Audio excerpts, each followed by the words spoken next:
If you own a 2008 to 2015 BMW 750 or 750 Li, guess what? This video is for you because you may run into a whole bunch of issues with these cars.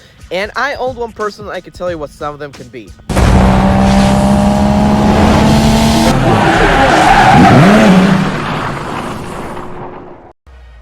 These BMWs are fantastic. They have a 4.4 twin turbo V8 that produces 400 or more horsepower depending on the year, and they look beautiful and stunning. If I had a 750 Li M Sport, so it had an M Sport bumper on there, which looks better than all that chrome junk that comes in the regular 7 Series, so that's what I had. I had it until around 55,000 miles before I sold it, but I do know some issues that these cars can create. But not in any particular order. The first issues with these cars, with these 7 Series, is actually going to be your coil packs. Now, they'll range for a couple $100s to change all of them. I want to say they're about $100 each for a coil pack and a couple $100 for labor. Unless you can do it yourself, you can save yourself some money. But not to worry. What's going to happen is you're going to have a drivetrain malfunction code appear on your dash itself or on the console in your 7 Series, and you're going to have a hard time driving because it's misfiring. And that's a very common issue on old BMWs, but especially the 7 Series, you're going to have issues with the coil packs. So get ready to change those out. I want to say you want to change them out every 50,000 miles to be on the safe side. Second most common issues on these 7 Series, it will be computers and fuses and electronics altogether. If you don't properly install the battery, you'll have a computer issue because you got to program the car's ECU to the new battery. You might have ECU issues with this car. If you blow out a fuse, it'll knock out 3 or 4 computers. I know it happened to me. I knocked out some kind of fuse, and it knocked out my traction control, my seatbelt safety system, according to that, something with the windows, and it would lock it only to normal mode. I couldn't go into Comfort or Sport Plus.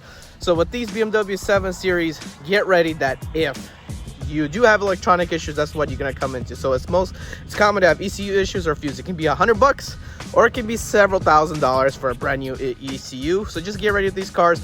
They're known to have those issues. Third most common issues on these BMW 7 Series will be coolant leaks and oil leaks. I'm going to tie them together as one because they almost are like one. Coolant leaks, if you're not careful with the air to water intercoolers where it sits, it could be leaking out if you don't have the proper bracket or something is cracked. So get ready that you could experience coolant leaks because the hoses or fittings are not tight with each other anymore and you need new clamps or new fittings. And as far as oil leaks, I have a solution.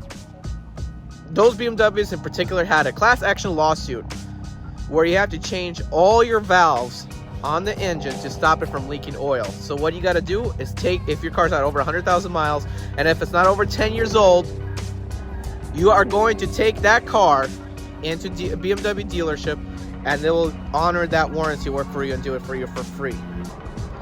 And my solution for not consuming oil is take your BMW or 7 Series to an oil change every 5,000 miles because for whatever reason BMW says you need to do an oil change at 15,000 miles. And what happens next is that it starts to consume a ton, and I mean a ton, of oil. So you do not ever go to 15,000 miles in an oil change. Do it every 5,000 and you should be good. I know when I started doing 5,000 mile oil changes to my BMW and I switched over to BMW grade oil, which they use, I think, castor oil, you will experience less oil loss or your engine will burn oil a lot less than usually.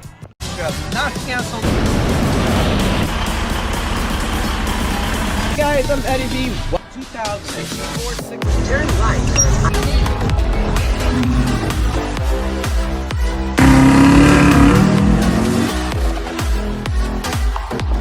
This particular package, driving attempt on the 6 Series.